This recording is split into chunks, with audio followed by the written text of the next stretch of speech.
नमस्ते ऑस्ट्रेलिया। विश्व गुरु का डंका बजेगा या फिर सजेगी मोहब्बत की दुकान। आपका बाजार नफरत का, मेरी दुकान मोहब्बत की। 400 पार या सारी कोशिश होंगी बेकार। जुड़ेगा भारत या एक बार फिर मुंह मोड़ेगा भारत। जनता की आशा, नेताजी की भाषा। कौन पलटेगा पासा, किसको मिलेगी हता।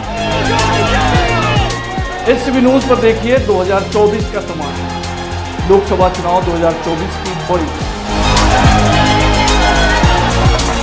एसटीवी न्यूज देख रहे हैं आप, मैं हूं अंसारुल हक और आज हम बात कर रहे हैं एग्जिट पोल की, जिसकी पूरे देश में आज चर्चा हो रही है खासतौर से।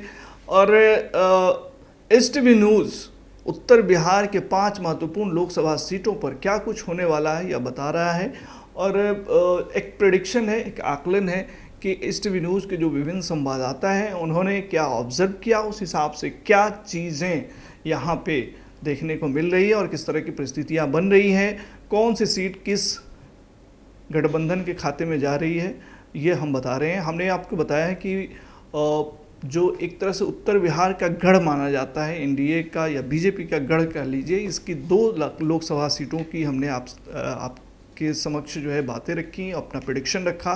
तो उसके हिसाब से वाल्मीकि नगर सीट और पश्चिमी चंपारण सीट एनडीए गठबंधन के खाते में जाती हुई दिख रही है। अब हम आपको पूर्वी चंपारण लोकसभा सीट, जो कि एक दिलचस्प सीट जो है कही जा रही है, तो इस पर क्या कुछ होने वाला है यह भी आपको बता देंगे। इससे पहले हम आपको बता दें कि यहाँ पे सीधी टक्कर एक बार फिर से इंडिया गठबंधन और एनडीए गठबंधन के बीच में है। राधा मोहन सिंह छठी बार इस लोकसभा सीट पर विजयी परचम लहराने का दावा ठोक रहे हैं। उधर एक शानदार कैंडिडेट आप कहें, जातीय बेसिस पे या तमाम समीकरण के बेसिस पे महागठबंधन की तरफ से वो डॉक्टर राजेश का नाम आया और राजेश का नाम आते ही ऐसा पूरे चंपारण में ये चीज़ तय हो गया कि लड़ाई जो है इस बार ज़बरदस्त होने वाली है। तो लड़ाई जब हुई है, चुनाव संपन्न हो गए हैं, तो किस तरह का यहाँ पे सूरत हाल रहा है। अब जब इलेक्शन ख़त्म हो गए हैं 4 जून को, तो रिजल्ट आएगा ही, लेकिन 4 जून से पहले हम आकलन कर रहे हैं कि इस सीट पर कौन से प्रत्याशी विजयी परचम लहराते हुए दिख रहे हैं। हमारे साथ 2 पैनलिस्ट शशि तिवारी जी एक बार फिर से मौजूद हैं और सैयद मोबिन साहब भी मौजूद हैं। तो इन लोगों का भी आकलन जान लेते हैं। शशि जी, पूर्वी चंपारण लोकसभा सीट बहुत इंटरेस्टिंग है, क्या दिख रहा है यहाँ पे, किस तरह की परिस्थितियाँ बनी हैं? लड़ाई तो यहाँ है, लेकिन महागठबंधन से एक चूक हुई है पूर्वी चंपारण में। प्रत्याशी देने में काफ़ी विलम्ब हुआ है। यह सीट आरजेडी के खाते में था, वीआईपी से अंतिम क्षणों में समझौता हुआ और वीआईपी को 3 सीट गया, 1 सीट पूर्वी चंपारण का गया। और पूर्वी चंपारण से राजद के पूर्व विधायक रहे राजेश कुशवाहा को टिकट दिया गया। लेकिन यह अगर फैसला पहले हुआ रहता तो और लड़ाई मज़ेदार होती। इससे राधा मोहन सिंह को शुरुआती दौर में एक बड़ा वॉक ओवर मिला और घूम घूम के कहते रहे राधा मोहन सिंह कि पहलवान ही नहीं मिल रहा है, पहलवान ही नहीं मिल रहा है। और अंतिम क्षणों में राजेश कुशवाहा को सिंबल दिया गया और मैदान में आए, उनसे जितना बन पड़ा है और बेहतर तरीके से उन्होंने फाइट देने की कोशिश की है। और अल्प समय में पूरे पूर्वी चंपारण में उन्होंने अपना धुआंधार चुनावी प्रचार अभियान भी चलाया है और लोगों का दिल जीतने में कितना सफल होते हैं यह 4 जून को पता चलेगा। पहलवान खोज रहे थे राधा मोहन सिंह, पहलवान तो तगड़ा मिला और इस बार माफ़ी मांगते दिखे चुनावी संबोधनों में। पिछली बार भी माफ़ी मांग रहे थे, कोई नई बात नहीं है। राजनीति में बने रहने के लिए वो आदमी, राधा मोहन सिंह का जो राजनीतिक करियर है बहुत लंबा करियर है। वह आदमी 1985 से चुनावी राजनीति में है। मधुबन से 1985 में राधा मोहन सिंह पहली बार विधानसभा का चुनाव हारे थे और वहाँ से चुनाव हारने के बाद उन्होंने लोकसभा की राजनीति शुरू की और राम लहर में 1989 में पहली बार भाजपा के टिकट पर पूर्वी चंपारण में कमल खिलाने में सफल रहे। और 1989 से लेके आज तक पूर्वी चंपारण की राजनीति में राधा मोहन सिंह अपना कद और रुतबा कायम रखे हुए हैं और वे 6ठी बार संसद जा चुके हैं, 7वीं बार जाने के लिए रण में है। लेकिन बीच में एक आध बार गड़बड़ भी हुआ नहीं, अखिलेश बीच में एक आध बार नहीं। आप देखिएगा 1989 से, तो 1989 में जीतते हैं तो 91 में हार जाते हैं, और उसके बाद 91 के बाद 96 में चुनाव होता है तो 96 में जीतते हैं, और 98 में हार जाते हैं, 98 में हारते हैं तो 99 में जीत जाते हैं, और फिर 2004 का चुनाव होता है तो अखिलेश प्रसाद सिंह से हार जाते हैं, और उसके बाद 2009 के चुनाव में जो विजयी रथ पर सवार होते हैं तो हैट्रिक लगा चुके हैं। अब तक का राधा मोहन सिंह का राजनीतिक करियर देखिएगा, सांसद के तौर पर 1989 से लेकर 2004 तक तो एक बार जीतने का और एक बार हारने का रहा है। लास्ट 3 टाइम जो है हैट्रिक लगाने का है। मोदी साहब, राधा मोहन सिंह जी के लिए पहलवान खोज रहे थे, पहलवान तो एक तगड़ा मिला उनको, लेकिन अब जब चुनाव संपन्न हो गए हैं तो पहलवान वो जो इनके सामने था कितना फाइट दे पाया? तिवारी ने जैसा कहा ये बिल्कुल सही कि पहलवान तो बहुत मजबूत दिया था गठबंधन ने, लेकिन जो भी हार जीत होती है इसका सारा श्रेय जो है ये पार्टी आला कमान को जाता है, जो राजद के लोग होते हैं जिन्होंने इस तरह से किया है कि सारी चीज़ों को दरकिनार करके इतना ही इम्पोर्टेंट सीट को, जिस जगह से राष्ट्रीय लेवल का नेता विपक्ष में खड़ा हो और केंद्रीय मंत्री रहा हो और ख़ुद के अपनी के 5 से 6 बार की उसकी अपनी की जीत रही हो अपनी, और अच्छी जीत रही हो, उसके खिलाफ एक कैंडिडेट देने के लिए इन्होंने कभी सोचा ही नहीं था। जो लास्ट मोमेंट में 1 महीना 15 दिन पहले ये अनाउंस करते हैं, और वो भी कैंडिडेट तो बहुत अच्छा है, जातीय समीकरण पे जो उन्होंने चुना है या व्यक्तिगत तौर पे डॉक्टर राजेश बहुत अच्छे कैंडिडेट साबित हुए हैं, इसमें कोई ये नहीं है। लेकिन चूँकि जिस सामने जो पहलवान था, जो पहलवान की बात हो रही है, वो इतना मजबूत पहलवान था और इतना मजा हुआ पहलवान था कि उसके सामने इनकी धाराशाही हो गई। धाराशाही ऐसे हो गई कि आप संगठन पे इन्होंने कोई काम नहीं किया, इन लोगों ने, महागठबंधन के लोगों ने, कहीं आपको कैंडिडेट के साथ लोग नहीं दिखे। बल्कि मैं ये बताऊं कि जो कैंडिडेट ने मेहनत की है उससे ज़्यादा कैंडिडेट इस शहरी इलाके में जो किया है वो यहाँ के मेयर ने किया है। जिस तरह से उन्होंने हर जगह जा के अपनी मौजूदगी दिखाई है, पार्टी का सिंबल बताया। दूसरी सबसे बड़ा ड्रॉबैक रहा है ये महागठबंधन के लिए कि उनका सिंबल जो लास्ट मोमेंट में मिला है उस सिंबल को वोटर्स के पास नहीं पहुंच पाया है। वो जहाँ तक मैं जान रहा हूँ कि वो आम लोगों तक नहीं पहुँच पाया। जो एक पढ़ा लिखा तबका है जो सोशल मीडिया पे है वो तो देख रहा है, वो समझ रहा है, लेकिन एक पब्लिक जो है वो या तो फूल खोज रही होती है या लालटेन या फिर पंजा, लेकिन इन तीनों में सिर्फ उसको फूल नज़र आया है। तो इसका फ़ायदा भी राधा मोहन सिंह को होना है। जो एक बड़ा तबका जो है, जो वोटर होते हैं जिनको नहीं कुछ समझ है कि हाँ कौन राजद है कौन, ये बस एक होता है कि हाँ लालू जी तो लालटेन और राहुल सोनिया तो पंजा और मोदी जी तो ये फूल। तो उस जगह पे ये 2 सिंबल्स गायब थे, तो उसमें कंफ्यूज होकर पब्लिक जो है, इसका भी इनको ड्रॉबैक है महागठबंधन के लिए। लेकिन अपनी मौजूदगी कहाँ तक इन्होंने बताई है, चूँकि वक्त बहुत कम मिला है महागठबंधन को, बावजूद उसके चूँकि कैंडिडेट ऐसा था जिसने फाइट देने की पूरी कोशिश की है, लेकिन बावजूद उसके जो मुस्लिम वोटर थे वो तो यूनाइट है, लेकिन बाकी हर तबके से वोट कट के राधा मोहन सिंह को मिला है। या ये कह दें कि राधा मोहन सिंह से कट के वोट इधर आया है, पूरी तरह से नहीं डाइवर्ट हुआ जैसे उम्मीद की जा रही थी। वैश्य समाज पूरी तरह से आ रहा है, ऐसा नहीं हुआ है। हाँ, एक कुशवाहा समाज का वोट जो है वो गया है उनको पूरी तरह से, वो भी 90% ही हम कह सकते हैं, 100% नहीं कह सकते। लेकिन इस बार नीतीश कुमार के कारण जो इन लोगों का संगठन रहा है, कुछ मुस्लिम वोटर भी राधा मोहन सिंह की तरफ गए हैं, इसमें कोई ये दो राय नहीं। और ओवरऑल जो मार्जिन था वो कम हमको दिख रहा है कि राधा मोहन सिंह की जो लीड की जो मार्जिन थी वो कम हो सकती है, लेकिन इस पोजीशन में नहीं है दूसरे पहलवान की वो पटखानी दे दें और वो जीत रहे हैं। जीत राधा मोहन सिंह ही रहे हैं। बिल्कुल, ये आपका आकलन है। और मैं आपको बता दूं कि इस लोकसभा सीट पर ख़ास तौर से एक बात तो ज़रूर देखने को मिली कि यहाँ पे जो महागठबंधन का संगठन है वो थोड़ा सा कमज़ोर नज़र आया। और बाद इलेक्शन के बाद कुछ ऑडियो वगैरह भी वायरल हुए, तो उसमें पार्टी के अंदर कुछ अंदरूनी गुटबाजी की भी, जैसे उस ऑडियो के वायरल होने के बाद आभास हुआ। तो शशि जी, कहीं ना कहीं महागठबंधन तो एक अच्छा समीकरण तो दे रहा था, उस बेसिस उस हिसाब से तो जो है मजबूत दिखा, लेकिन संगठनात्मक चूक या आपसी जो है अंडरस्टैंडिंग के नहीं होने के वजह से मामला खिसकता हुआ दिख रहा है। महागठबंधन के जो प्रत्याशी राजेश कुशवाहा थे कहीं से कमज़ोर प्रत्याशी नहीं थे। आपको हम पहले बताएं कि उनको अंतिम क्षणों में टिकट दिया गया। अगर पहले उन्हीं को टिकट मिलता और निश्चिंत होकर अगर मैदान में होते तो जो आप बोल रहे हैं कि जो मिसअंडरस्टैंडिंग था वो मिसअंडरस्टैंडिंग नहीं होता, उसको पाट लिया जाता। लेकिन आनन फानन में दूसरे दल से अलायंस करके उनको दूसरे दल का टिकट थमाया गया, इससे मिसअंडरस्टैंडिंग हुई है।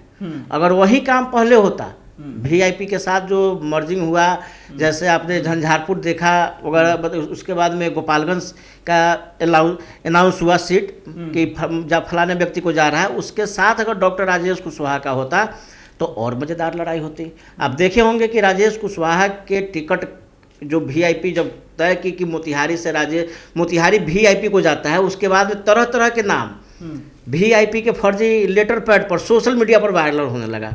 कभी आकाश सिंह का, तो कभी किसी का, तो कभी किसी का। इससे यहाँ बड़ी कन्फ्यूजन की स्थिति पैदा हो गई। और जब तक राजेश कुशवाहा टिकट लेकर मोतिहारी की धरती पर नहीं पहुंचे तब तक किसी को विश्वास नहीं हुआ कि वीआईपी का टिकट किसको मिल रहा है। तो यह संगठन के तौर पर इसे शुभ नहीं माना जा सकता है।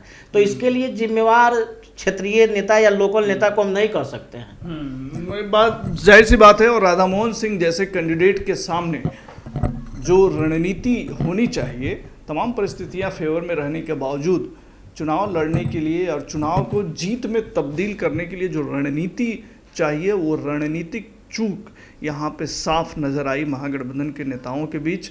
हालांकि मेहनत करने में अगर ख़ास तौर से बात की जाए तो यहाँ की जो मेयर हैं मोतिहारी की प्रीति कुमारी, उन्होंने ज़बरदस्त एक कैंडिडेट के तौर पर मेहनत किया। अगर बाकी अन्य नेताओं की बात करें तो आरजेडी के लोग तो एक्टिव नज़र आए। यहाँ पे मोबिन साहब, कांग्रेस के लोग बड़ा आश्चर्यजनक रूप से जो है एकदम से लगा कि वो यहाँ कहीं है ही नहीं गठबंधन। हाँ, चूँकि उनका फोकस चला गया पश्चिमी चंपारण पे, चूँकि उनके खुद के पार्टी के लोग थे तो ये फोकस जो उन्होंने उधर किया। ठीक उसी तरह से जदयू के लोग जो थे वो भी स्विच कर गए आपको शिवहर के तरफ। तो या फिर आप ये कह लें कि गोपालगंज सिवान की तरफ। तो ये सब चीज़ें हुई हैं, लेकिन सबके बावजूद ये इस बार जो तिवारी जी ने पहले कहा है कि इस बार किसी भी पार्टी लेवल पे किसी नेता पे वोटिंग नहीं हुई है, ये टोटली जातीय समीकरण रहा है। और ये इस जातीय समीकरण में तो गड़बड़ाता हुआ दिख रहा है। अगर आप मल्लाह की बात कर लें, सहनी वोट की बात कर लें, आप जो है वैश्य में अगर दरकना जिसे कह रहे हैं तो वो भी एक नुकसान होता हुआ दिख रहा है। कुशवाहा समाज का वोट जो बीजेपी से इंटैक्ट रहता था वो भी जो है दरका है। थोड़ा बहुत जो स्वर्ण की बात होती है। तो ये जातीय समीकरण तो फेवर में है।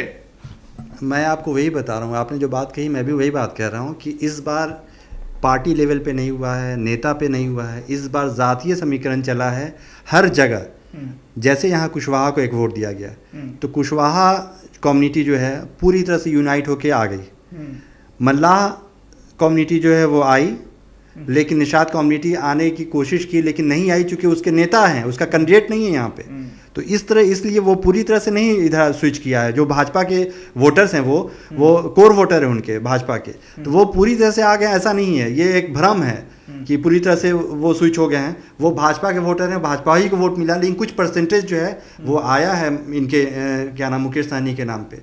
ठीक उसी तरह से आप वैश्य समाज की बात करते हैं, वैश्य समाज का कैंडिडेट नहीं था यहाँ पे। तो वैश्य समाज चूँकि उनके हमारी मेयर जो है प्रीति गुप्ता वो वैश्य समाज से आती हैं, उनके वजह से उनके इन्फ्लुएंस पे कुछ लोग जो हैं शहर में वोट पड़ा उनको वैश्य समाज का। लेकिन ओवरऑल जो है पूरे पार्लियामेंट्री इसमें वो वैश्य समाज का पूरा 100% वोट नहीं पड़ा, लगभग 60% वोट आज भी बीजेपी के साथ ही रहा है। ठीक उसी तरह हर समाज की मैं बात करें, ये दुर्भाग्य है। चूँकि मैं जिस कम्युनिटी से आता हूँ, मैं माइनॉरिटी से आता हूँ, और ये हमारा दुर्भाग्य है कि वोटिंग परसेंटेज सबसे हाई होते हुए भी इस चंपारण में ना हमारी बात होती है, ना हम कभी यूनाइट हो पाते हैं।